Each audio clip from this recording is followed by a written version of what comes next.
손금에는 로또나 주식이나 부동산으로 인해서 큰 돈을 벌 수 있는 횡재선이 있습니다. 오른손에 횡재선이 있으면 그 행운이 빨리 돌아오고 왼손에 횡재선이 있으면 더 미래의 행운이 오는 것을 암시합니다.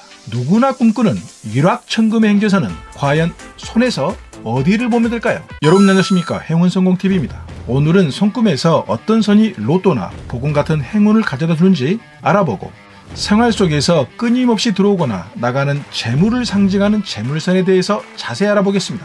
끝까지 집중하셔서 솔에서 말해주는 돈복의 의미를 미리 알고 나에게 오는 행운을 놓치지 마십시오. 구독과 좋아요, 알림 서비스로 행운성공TV의 최신 정보를 먼저 받아보십시오. 본방송 들어갑니다. 새끼손가락 밑에 언덕을 수성구라고 합니다. 이 언덕으로 올라가는 선들을 모두 재물선이라고 합니다. 수성구로 올라가는 선을 보고 체력, 끈기, 도전정신을 상징하는 건강선이라고도 하고 에이지력과 직감력을 상징하는 직감선이라고도 하고 일확천금이 들어오는 횡재선이라고도 합니다. 우리가 재물을 벌기 위해서는 타고난 체력은 기본이고 순간적인 판단력과 직감력이 필요하기 때문에 재물선을 건강선과 직감선이라고도 표현하는 것입니다. 이 재물선이 굵고 진하게 올라오고 장애선이 없다면 타고난 건강과 직감을 더해서 항상 재물을 끌어모을 수 있는 행운이 따라옵니다. 재물선은 제2화성구와 수성구의 특성을 가집니다. 제2화성구는 끈기, 인내심, 지구력의 대명사이고 수성구는 인간관계, 사회성, 상업적인 재능, 언변, 탐구심을 상징하는 곳입니다. 이 두 가지의 특성 연도를 거쳐서 올라가는 것이 재물선입니다. 그래서 재물선이 제2화성구에서부터 시작해서 수성구로 힘있게 올라가게 되면 어떤 일을 하든 간에 책임감이 강하고 성실하며 상업적인 재능으로 다양한 인간관계를 통해 돈을 벌 수 있는 것입니다. 재물선이 강하면 한 번 맺은 인간관계가 오래가기 때문에 고객도 단거리만 거래처도 오랫동안 유지되어서 재물이 마르지 않게 됩니다. 새끼손가락 밑에 수성구로 올라오는 재물선이 거의 없거나 있어도 너무 희미하거나 중간에 장애선으로 끊어져 있게 되면 재물운은 물론이고 직장에서도 문제가 생기고 연애나 인간관계에서도 꼬이게 됩니다. 사업이나 장사를 한다면 끈기나 인내력이 없으니 조금만 힘들면 업종을 자주 바꾸게 되고 직장에서도 인간관계가 안 좋으니 승진은 누락이 되고 혼자 고립되는 경우가 많아서 직장도 자주 옮기게 됩니다. 대체적으로 재물선에 갑작스럽게 옆으로 그어지는 장애선이 생기거나 중간에 끊어지면 직장을 변동하게 되고 사업을 하는 사람은 폐업을 하거나 업종을 변하게 됩니다. 생명선 안쪽, 즉 엄지손가락 바로 밑에 두툼하게 올라와 있는 손의 언덕을 수상학에서는 금성의 언덕이라고 합니다. 이곳은 인간관계를 볼 때 가정, 친인척, 가까운 사람의 기운을 보는 것입니다. 이곳이 도톰하고 피부색이 좋은데 금성의 언덕에서 출발하는 재물선이 있으면 부모님의 가업을 물려받거나 유산을 받을 수 있고 주변 친인척의 도움으로 횡재를 할 수 있는 행운을 얻을 수 있습니다. 하지만 하늘은 모든 것을 주지는 않습니다.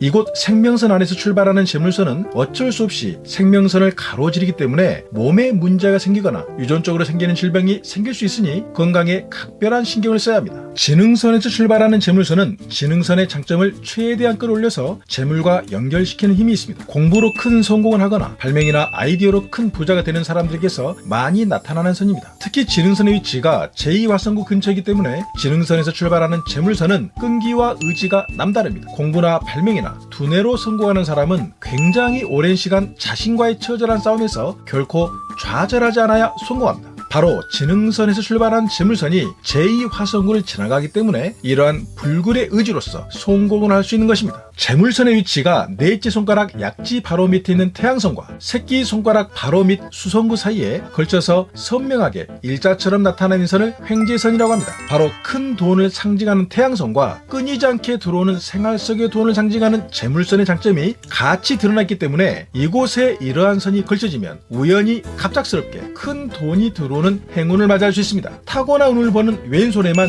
횡재선이 있으면 어렸을 때부터 투자나 재테크에 관심이 많아서 일찍부터 큰 돈을 만지는 사람이 많고 현재 운을 보는 오른손에만 횡재선이 있으면 나이가 먹을수록 큰 돈을 벌고 싶은 욕구가 생겨서 주식이나 부동산에 관심이 많아지고 로또 같은 행운으로 돈을 벌고 싶은 욕구가 강해집니다. 단 이 횡재선이 가로로 그어지는 장애선이 없어야 합니다. 재물선의 위치가 넷째 손가락 약지 바로 밑에 있는 태양선과 새끼손가락 바로 밑 수성구 사이에 걸쳐서 선명하게 일자처럼 나타나는 선을 횡재선이라고 합니다. 이 횡재선이 감정선과 가깝게 붙어 있으면 초년에 일찍 큰 돈을 버는 행운이 찾아옵니다. 횡재선이 감정선과 멀게 떨어져 있으면 중년 이후에 큰 돈을 버는 행운이 찾아옵니다. 횡재선이 왼손에만 드러나 있으면 어렸을 때부터 일찍 큰 돈을 버는 재능이 있고, 횡재선이 오른손에만 드러나 있으면 나이가 먹을수록 큰 돈을 버는 것에 관심이 많게 됩니다. 만약 횡재선이 왼손과 오른손 두 곳에 모두 드러나 있으면 초년과 중년과 말년까지 끊임없이 행운이 찾아오고, 남들이 볼 때는 항상 재물복이 좋은 사람으로 부러움을 사는 사람이 됩니다. 단 이 횡재선이 옆으로 그어지는 장애선이 있거나 이 횡재선이 중간에 끊어지면 오히려 돈을 벌려고 투기나 모험을 하다가 폐가 망신하는 경우가 있으니 각별히 조심해야 합니다. 사주, 즉 명리학은 일반인들이 보는 것이 힘들지만 손금은 누구라도 볼 수 있고, 타인의 손을 보고 그 사람을 알 수도 있습니다. 관상도 마찬가지입니다. 지피지기면 백전백승입니다. 동양학에서 이러한 자신의 성품, 재능, 운의 흐름을 보는 것을 단순히 재미나 신비한 점술로 생각하지 마십시오. 동양철학은 철전 이론과 실전을 겸비한 실전 실용학입니다. 천, 타고난 내 운명을 알고 내 운명에서 부족한 것을 지, 공간과 환경으로 채우고, 인, 도와주는 귀인을 만날 때까지, 행, 결코 포기하지 않고 행동하고 움직인다면 우리는 어떠한 운명이라도 개척할 수 있고 성공할 수 있습니다. 인생에서 행운과 성공을 찾을 수 있는 행운성공TV였습니다. 여러분들 모두 복 많이 받으십시오.